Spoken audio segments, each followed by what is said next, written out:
Someone could get punished, but the combination of these two cards is just so strong. I'm just going to give this a run. I doubt he'll waste me right here. He'd have to be psychic. Oh, or just Thoughtseize.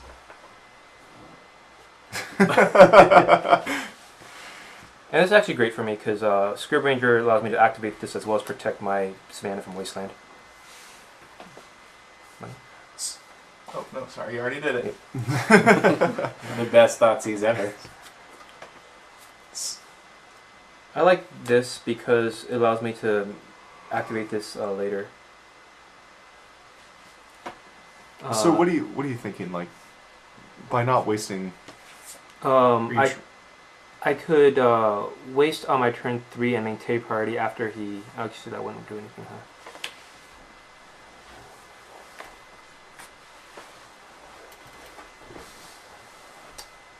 Why flash in the Scryb Ranger?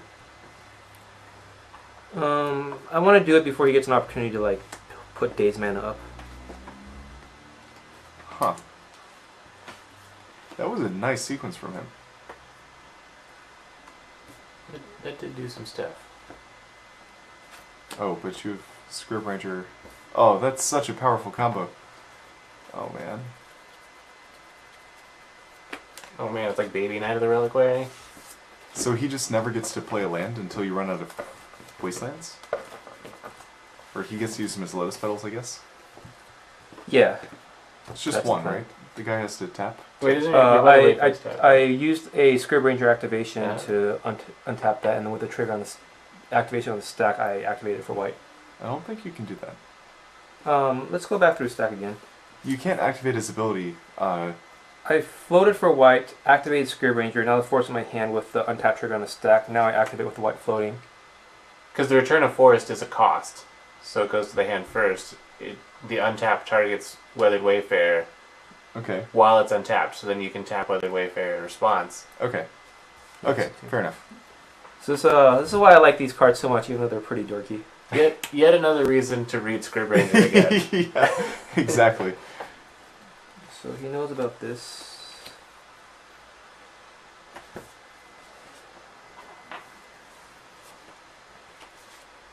I don't want to set myself back another land drop, just get a Wasteland if he has a fetch land open. It really makes me want to run a deck with Scryb Ranger, Weathered Wayfarer, and Stifle somehow.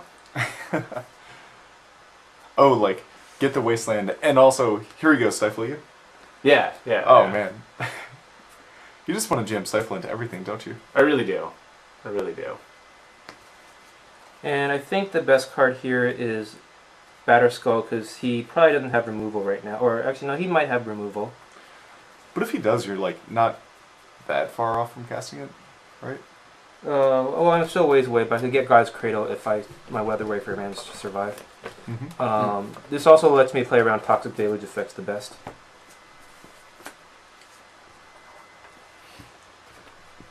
And then with Scryb Ranger, I could get myself low on mana to unsummon. So he's missed 1 or 2 land drops. He might have been sandbagging just to make sure he doesn't get wasted. Could be.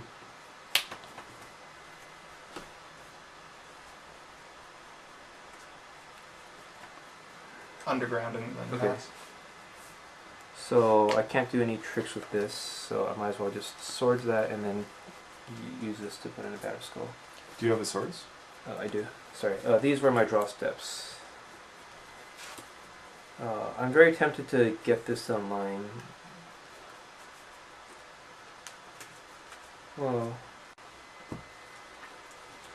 I would have to think that getting rid of Deathrite is the most important by yeah, far. and then Batterskull versus Vial is a consideration that I have. Boy, I feel like post-board I almost want to take out like an Aether Vial or something. Like, your opponent's taken out most of their counter magic, and you're playing this grindy matchup where they have discard spells to try to get your equipments. So, like, you just have the chance of drawing a bunch of blank Aether Vials as they grind you out. That's a really good insight, especially now that they can draw so many cards with Cruise.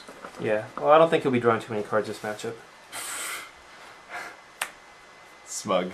I mean, it's just fact. It's about the time of the game to start throwing down some tough talk. Yeah.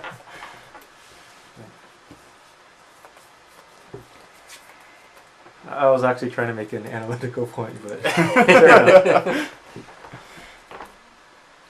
Yeah, we'll have to get maybe an expert Death and Taxes player in here. Somebody's a little more like tied to Aether Vial in the long term. I feel like Maverick kind of comes in and out of the Vial plan.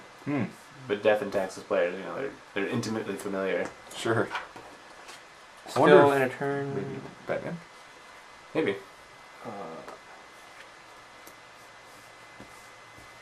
I just wanted to waste him. Drop.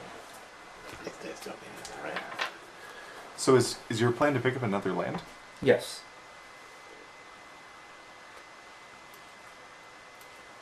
I guess you have so much deployed on the board, you're not worried about being set back? Not particularly. And at this point, yep. Post combat.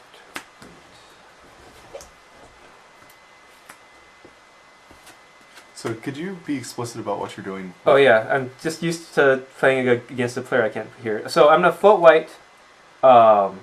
Thanks for picking. Use Scryb Ranger, bounce that, post combat, untapping that, and then I'm gonna use the white to tutor. I'm gonna get a Wasteland, it's my land for the turn, and I'm gonna hit his underground. Thanks for pointing that out. I forgot there was an audience that I need to be talking to. Yeah, I would imagine like, without being explicit about it, it could be pretty confusing. Because I know like I had to take a half second just to figure out what you're doing. And I forgot to play this. Play what? Aether Vial. Yeah. Draw. Well, that's He's good pretty much locked out of the game at this point, from what it seems like. Because you can waste him again here, right? Yeah, why don't you waste him again? Yeah, really play some fun interactive Legacy and just go ahead and waste him again. Yeah. Go for the flawless White. victory. Right. Untap. If your opponent has permanence on board, clearly you didn't win hard enough. That's right. Bouncing that. White. Yeah, you guys corrected me as to the error of my ways. Yeah, like when you're trying to get new players into the format, you really want to explain to them how fun it is to beat your opponent with 1/2s while they have 0 permanents on the board. Your turn. It's like everyone's favorite stacks build. So, Scoop 'em ups. Chris ended the game with 0 to 1 permanents. 2 out of 3?